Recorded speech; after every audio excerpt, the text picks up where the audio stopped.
네, 반갑습니다. 수학 강사 이정환입니다. 어머님들이랑 이제 학생들이랑 같이 이렇게 섞여 있는 설명회는 사실 되게 드물죠.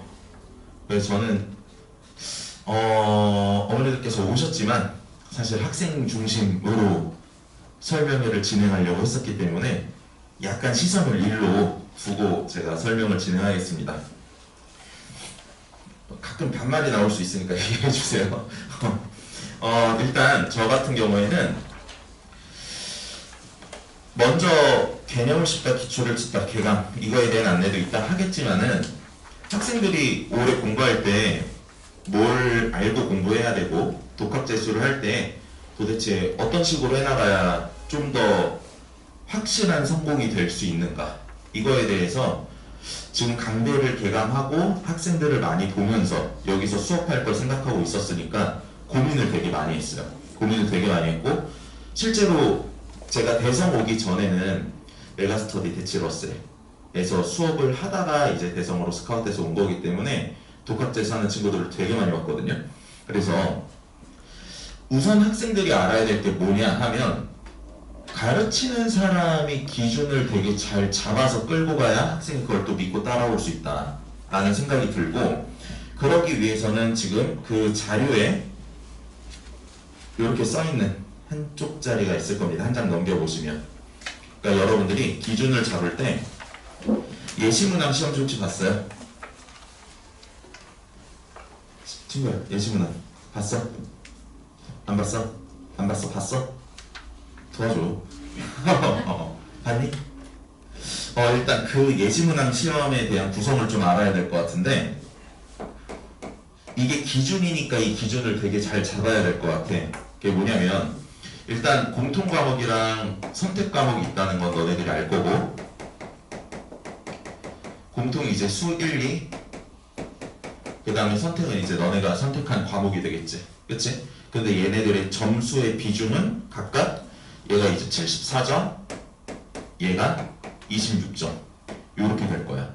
근데 여기서 고난도의 문제랑 우리가 고난도가 아닌 문제에 대한 번호가 작년에 비해서 달라졌기 때문에 우선 그 번호대에 대한 난이도를 아는 게 되게 중요하다고 생각을 해.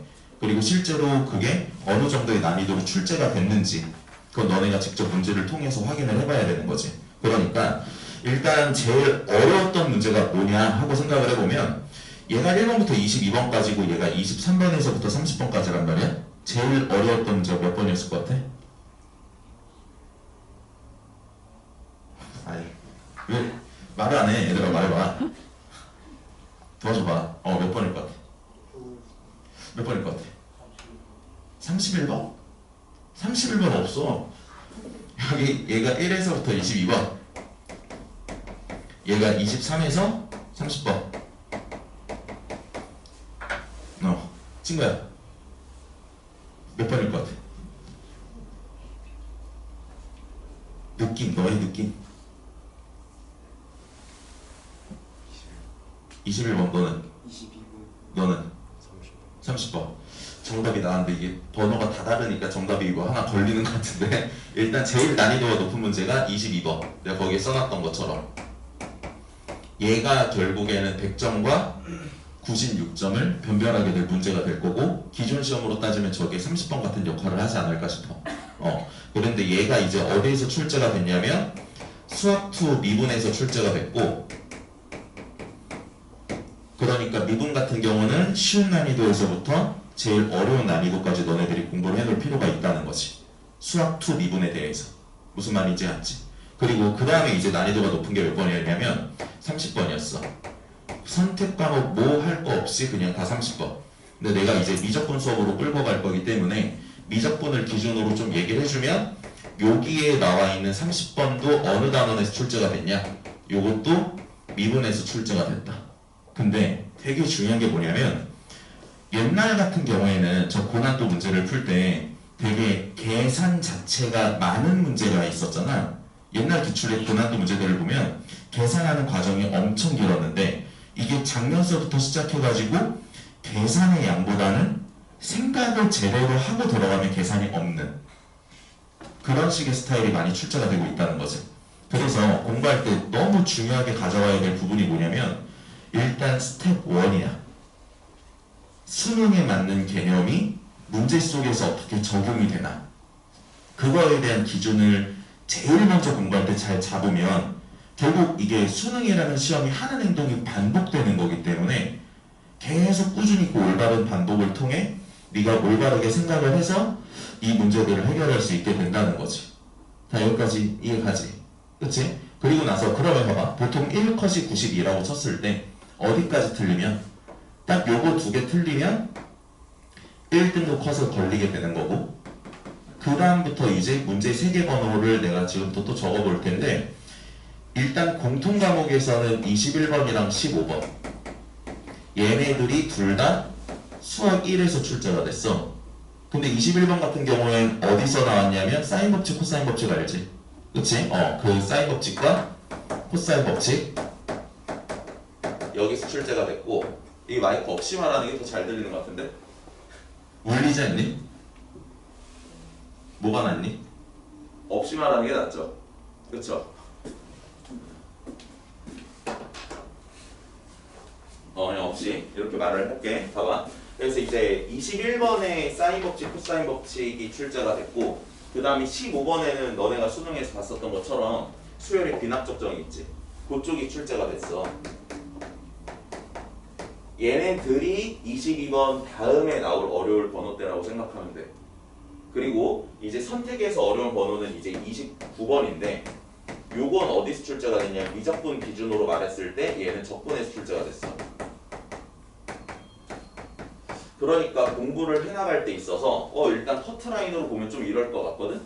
요거 두 개까지가 1등급 그 다음에 여기서 하나 틀리면 이제 2등급 여기서 두 개까지는 잘하면 운이 좋으면 그 2등급이 나올 수 있지. 84가 될 수 있으니까 1컷이 이제 85냐, 2컷이 85냐, 84냐에 따라 달라지겠지? 그치? 그래서 여기 하나까지 2등급, 나머지 하나씩 틀리면 이제 등급이 계속 떨어지는 이런 느낌으로 좀 생각하면 될 것 같아.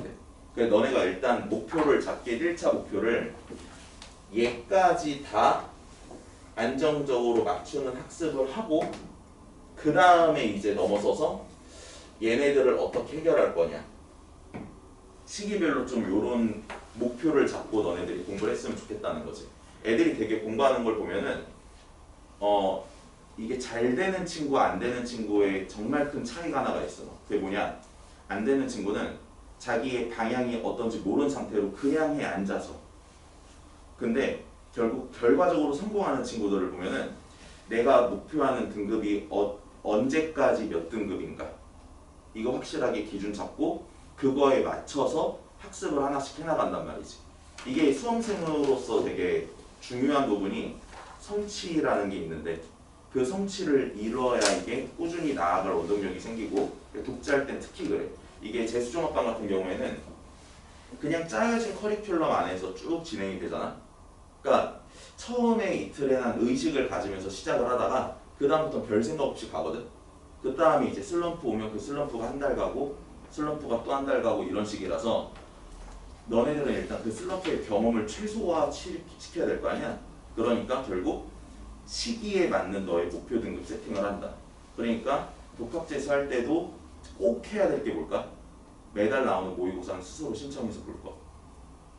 그래야 부족한 부분 보완하고 알아낼 수가 있고 네가 한 달 동안 공부했었던 거에 대해서 목표 점수가 나왔나 안 나왔나 이거 계속 확인하면서 너네가 끌고 갈 수 있다는 거지. 다 무슨 말인지 알지? 그래서 일단 이 부분에 대해서 학습을 해야 되는데 그럼 커리큘럼을 어떻게 잡는 게 제일 좋냐에 대해서 말해보면 거기 지금 시기별 학습 전략이라고 해서 나와있지. 그치? 시기별 학습 전략을 보면 일단 지금 독재를 하고 있는 상황이니까 내가 지금 생각하는 이상적인 커리는 이렇게 세 가지 커리큘럼이야. 스텝 1, 2, 3로 나와 있는. 근데 너네 수준에 따라서 이건 너네가 적당히 선택을 하면 될 것 같아. 근데 우선 제일 중요한 게 뭐냐 하면 아까도 말했다시피 지금 딱 시작하고 있는 단계라고 생각을 하면 당연히 여기서 개념학습에다가 뭘 잘할 필요가 있다? 기출 분석을 잘 해놓을 필요가 있다. 그럼 지금부터 봤을 때 독학재수를 해서 제일 이상적으로 이걸 그래도 늦어도 언제까지 끝내야 될 거냐 대한 생각을 해보면 내가 생각했을 때는 지금 3월 초잖아. 그러니까 한 10회 정도 잡아서 아무리 오래 걸려도 3달. 좀 짧게 잡으면 2달. 요 정도의 계획을 세우고 들어가면 좋을 것 같아. 2에서 3달 정도. 그럼 지금부터 만약에 2달을 잡으면 몇 월이 되지? 몇 월? 4월이 될 것 같고 4월 말이겠지? 3달을 잡으면 5월 말이 되겠지. 그렇지? 그래서 지금 네가 개념을 다 알고 기출을 다 알고 있다 하더라도 이게 학습의 수준을 잡는 거는 얘를 가지고 잡아야 되잖아. 우리가 기출 30번보다 더 어려운 많이 높은 30번을 공부하면서 시간 낭비할 필요는 없는 거 아니야. 전 과목을 다 해야 되는데. 그렇지? 그래서 먼저 2달에서 3달 정도를 거쳐서 내 생각에는 4월 말에서 5월 말 사이에는 끝났으면 좋겠어. 사실 내가 러셀에서 애들을 수업하고 끌고 갈 때도 보통 4월 말 정도면 개념을 끝내놓고 5월 초부터 엔제 문제풀이를 들어갔었던 것 같아. 그때 내가 그 AM 단과라고 있잖아. 알지? AM 단과에서 딱 상위권반만 맡아서 내가 했었거든.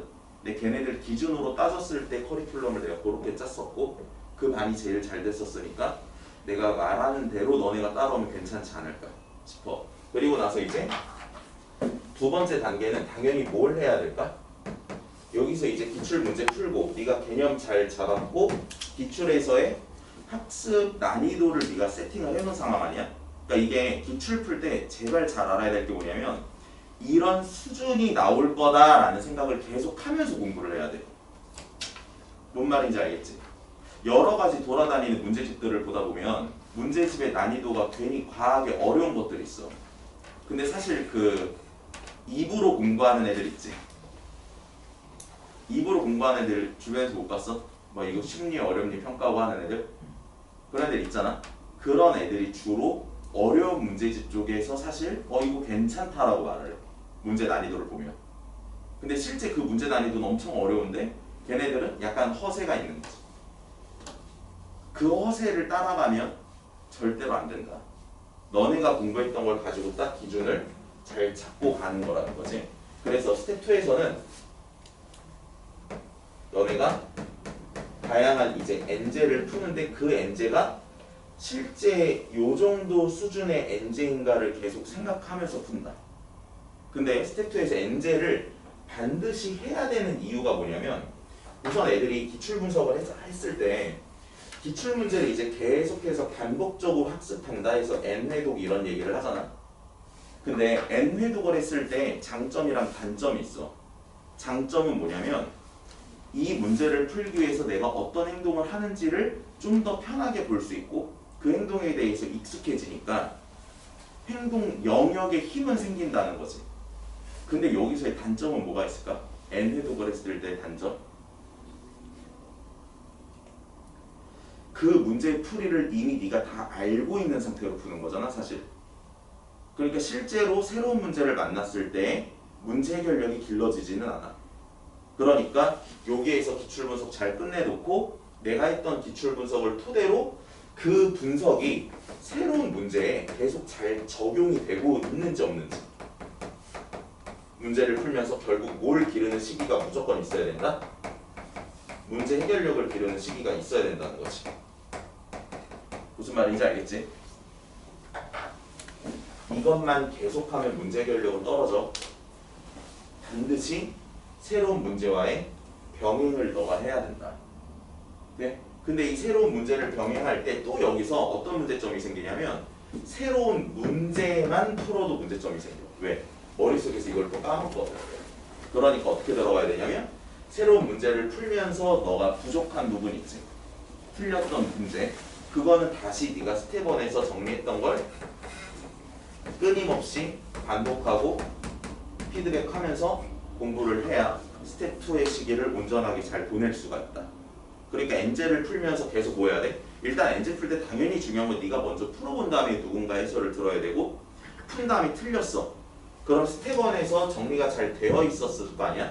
그 정리된 걸 꺼내서 다시 내가 이 부분을 사실 좀 더 보완해서 정리해야 되나? 알고 있었는데 왜 내가 새로운 문제에서 적용을 못했나? 이런 부분들을 생각해가면서 공부를 해나가야 된다는 거지. 다 무슨 말인지 이해 갔지? 예, 그래서 이 스텝 2 같은 경우에는 시기적으로 봤을 때는 얘는 어떤 시기냐 하면 내가 아까 여기서 5월 중순 정도에는 웬만하면 다 끝냈으면 한다. 빠르면 4월 말엔 끝났으면 한다 라고 얘기를 했잖아. 이건 시작을 해서 언제까지냐면 대치동에서 파이널이 진행되는 7월 중순까지는 너네가 엔제에 대해서 계획을 딱 잡고 끝낼 필요가 있다. 오케이? 이 시기를 스스로 잡아야 되니까 이걸 다 말해주고 있는 거야 내가. 그리고 나서 이제 7월 중순이 되면 보통 다 이 동네에서 모의고사 수업들이 진행이 될 거 아니야. 그래서 이때는 또 이걸 다 병행하되 모의고사를 기준으로 얘를 학습한 다음에 틀렸던 거 네가 앞에서 공부했었던 엔제와 네가 앞에서 공부했었던 기출 얘를 가지고 피드백하면서 1년을 끌고 가는 거지. 다 이해가지? 그래서 제일 이상적인 커리큘럼이 어떻게 되나 생각해보면 계획을 세울 때 요 단계로 딱 잡아서 가져간다. 안정적으로. 다 이해가니 얘들아? 계획은 너네들 큰 틀로 요 정도 지금 잡고 있을 것 같은데 근데 이거의 계획을 잡았을 때 이걸 계속해서 실행할 수 있는 그 힘을 길러줘야 돼. 그래서 이제 공부를 할 때 어떻게 하냐면 다른 독재에서도 사실 학원 수강에 대해서 애들이랑 상담을 해가지고 많이 수업을 하나 정도는 듣게 하거든. 수업을 하나 정도는 듣게 해. 근데 그 수업 과목은 이제 너네가 부족한 걸 가지고 당연히 선택을 하면 되겠지만 내가 봤을 때는 뭐 과목에 대한 선택은 말하지 않을게. 근데 현장 강의에서 일단 네가 부족한 거 하나를 꼭 다니고 왜 다니라고 하냐. 너네가 이제 재수종합반이랑의 차이를 좀 인식을 해야 되는데 예를 들어 지금 내가 수업하고 있는 강대 같은 경우를 보면 얘네들은 수업을 보통 몇 시부터 몇 시까지 진행하지? 재종이? 모르니? 알아? 보통 아침 8시부터 오후 4시까지 보통 수업이 진행이 돼. 요새는 보통 5시까지 진행되는 것 같더라고. 수업시간 포함해가지고. 그러면 이 이후에 애들이 자습을 할 거 아니야? 자습 시간이 너네들에 비해서 현저히 어때? 사실 떨어질 수밖에 없어. 근데 공부할 때는 자습하는 시간 자체가 많아야 되잖아. 그러니까 너네들의 장점이 뭔가를 다시 생각을 해보면 자습 시간, 모든 공부 시간을 너네 스스로 이렇게 분배를 할 수가 있다는 거지.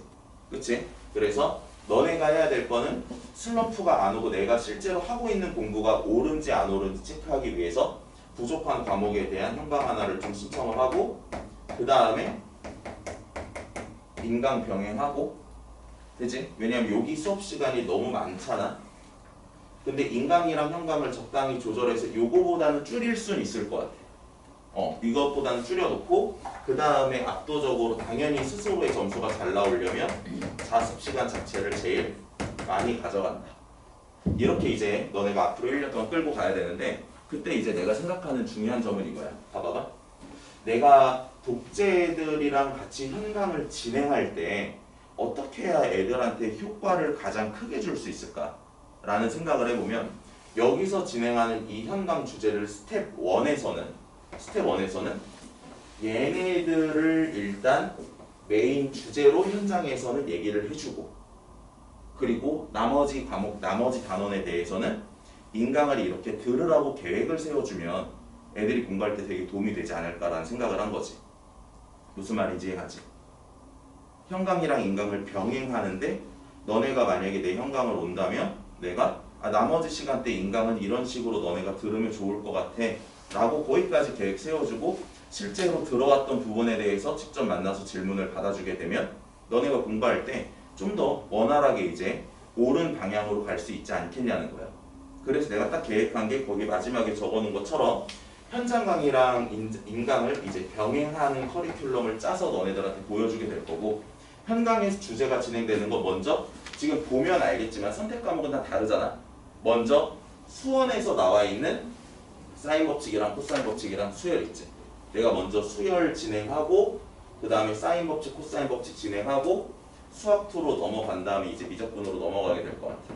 이렇게 해서 이거 5개와 관련된 주제를 현장에서 10회 동안 진행을 하고 그럼 10회가 진행이 되면 아까 내가 말했던 딱 5월 중순이 되거든. 그럼 그때부터 해서 나랑 강대 컨텐츠 내가 만든 문제와 강대 컨텐츠를 통해서 NJ 문제풀이 들어갈 거고 NJ 문제풀이 끝나면서 동시에 바로 강대 모의고사랑 내 거 모의고사로 남은 파이널 쭉 진행된다고 보면 될 것 같아. 다 괜찮지? 그래서 내가 이제 끌고 가야 되는 입장에서 과연 독학재수를 하는 친구들한테 뭐가 가장 효율적인 커리큘럼이 될 거냐, 이거 고민을 조금 많이 해봤어. 많이 해봤을 때 나왔던 결론은 딱 이 결론이고, 시기별로 너네들이 이렇게 했으면 좋겠다 라는 게 내 생각이니까 이걸 기준으로 너네가 계획을 좀 세우면 좋을 것 같아. 그래서 이제 같이 공부하게 될 친구들은 내게 대성마임에게 인강이 다 있잖아, 그치? 내 책이 없을 거 아니야. 내 왔던 친구들은 내가 맨 처음에 이 10회 진행이 될 때 수원수투 미적분에 대해서는 6권, 개념책 3권이랑 기출책 3권 무료로 다 주고, 그리고 내가 주제 수업할 땐 그 중에서 일부를 뽑아서 수업하겠지? 나머지 단어는 각자한테 부족한 거를 먼저 인강을 들으라고 할 거야. 다 무슨 말인지 이해갔지? 그렇게 하면서 쭉 내가 끌고 간다 라고 너네들이 알면 될 것 같아. 됐지? 그래서 지금 내가 이렇게 설명하는 걸 듣고 일단 그래도 이 자리를 이렇게 만들어 놓은 만큼 너네가 수학 공부할 때, 수학 공부가 사실 제일 불안하고 막연하고 이런 게 있잖아. 해야 될 게 되게 많을 것 같고, 근데 그거에 대해서 좀 도움이 되고 기준이 됐으면 한다. 네?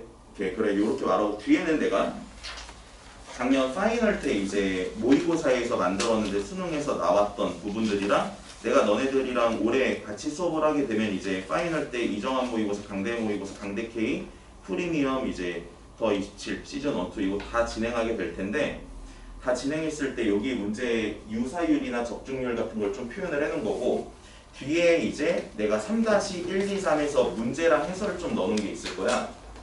이게 우리가 하이라이트에서 진행할 문제 일부를 뽑아서 넣는 거니까 직접 풀어보고 너네가 퀄리티는 판단하면 될 것 같아.